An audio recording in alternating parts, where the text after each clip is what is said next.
Drugs, जी हाँ drugs. ये सब बोलते ही दिमाग न जाने कहाँ कहाँ भटकने लगता है और आज के परिप्रेक्ष्य में ये शब्द हमें झकझोर के रख देता है। लेकिन इससे डरने की ज़रूरत नहीं है। आइए आज हम इसे समझने का प्रयास करते हैं कि ये सही मायने में है क्या। ड्रग्स अगर मैं सही मायने में परिभाषित करूँ तो यह एक ऐसा पदार्थ है जो व्यक्ति के शरीर में इंजेक्ट किया जाए तो या व्यक्ति इसका सेवन करे तो व्यक्ति की मानसिक और शारीरिक स्थिति प्रभावित होती है। और हाँ, आप इसे गलत भी नहीं कह सकते हैं। यह कई बार जीवन रक्षक भी होता है। अब आप पूछेंगे कैसे? तो भाई डॉक्टर सर्जरी करने से पहले मरीज को बेहोश करने के लिए ड्रग्स का ही प्रयोग करते हैं। और यही नहीं, मानसिक रोगों में भी इसका प्रयोग होता है। कभी कभी गलत नज़रिए से सोचना भी गलत होता है। ये हमारा आपका नज़रिया ही तो है जो हमें एक दूसरे से भिन्न बनाता है। अपने नज़रिए से कोई आशावादी बन जाता है तो कोई निराशावादी बन जाता है। ओह नहीं समझे, मेरा मतलब है डिप्रेशन। अब तो समझ ही गए होंगे, यही तो आजकल का बज़ वर्ड है। Drugs, depression, news, talk show, internet, आजकल चर्चा का विषय ही यही है। और क्यों ना हो, इस विषय में खुलकर बात होनी ही चाहिए।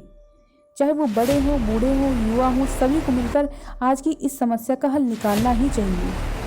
ड्रग्स अगर गलत जरिए से या अपने शौक के पूरा करने के लिए लेते हैं तो ये गलत ही नहीं, अक्षम्य अपराध की श्रेणी में आता है।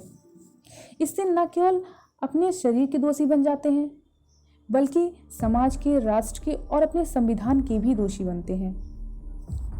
वैसे तो नशे की लत की बात करें तो हमें इतिहास में भी देखने को मिला है।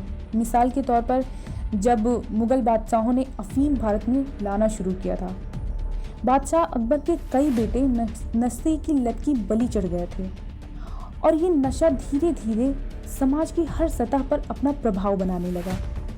और आज तो यह हाल है कि इसने हर जगह, हर इंडस्ट्री में अपना मुकाम बना लिया है और हमारे समाज को खोखला बनाता जा रहा है।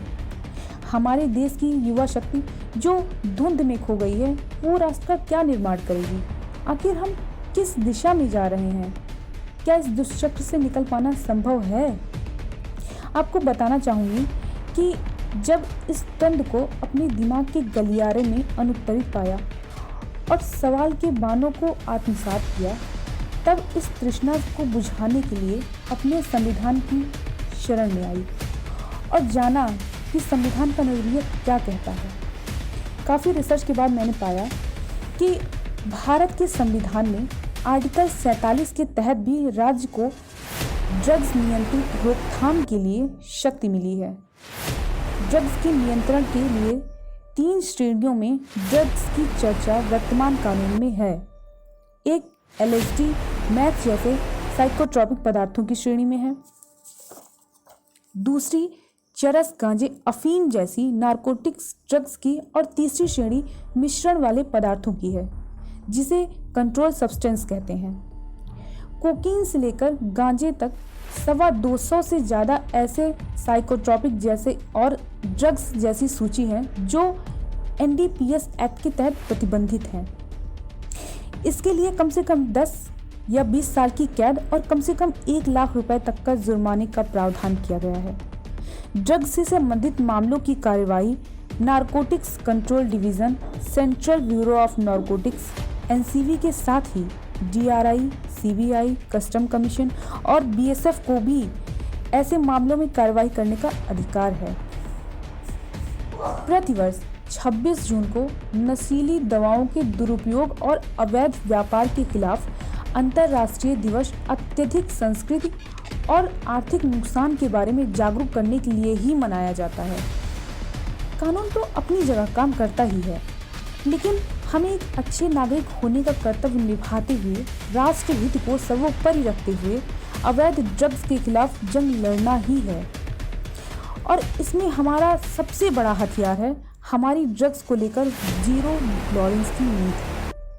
ये ड्रग्स लॉज का रिसर्च करते करते और अपने विचार साझा करते हुए एक और बात जो मुझे अपनी ओर आकर्षित कर रही है उसे भी व्यक्त करना चाहूँगी, तो गौर से सुनिएगा। हमारी प्राचीन इतनी धनी है कि यदि हम इसकी शरण में जाते हैं तो हमें समाधान देती ही है। निष्कर्ष ये निकलता है कि अगर हम अपनी पीढ़ियों को अपनी संस्कृति से आत्मसात कराएं, निरंतर आध्यात्म की ओर झुकाव बनाएं, गीता की वाणी सिखाएं और नित्यदिन सूर्य नमस्कार, योग का संस्कार बचपन से ही दें, तो उनको अपने मन और इंद्रियों पर नियंत्रण स्वतः आ जाएगा। अपना अच्छा बुरा समझने की शक्ति स्वतः प्राप्त हो जाएगी।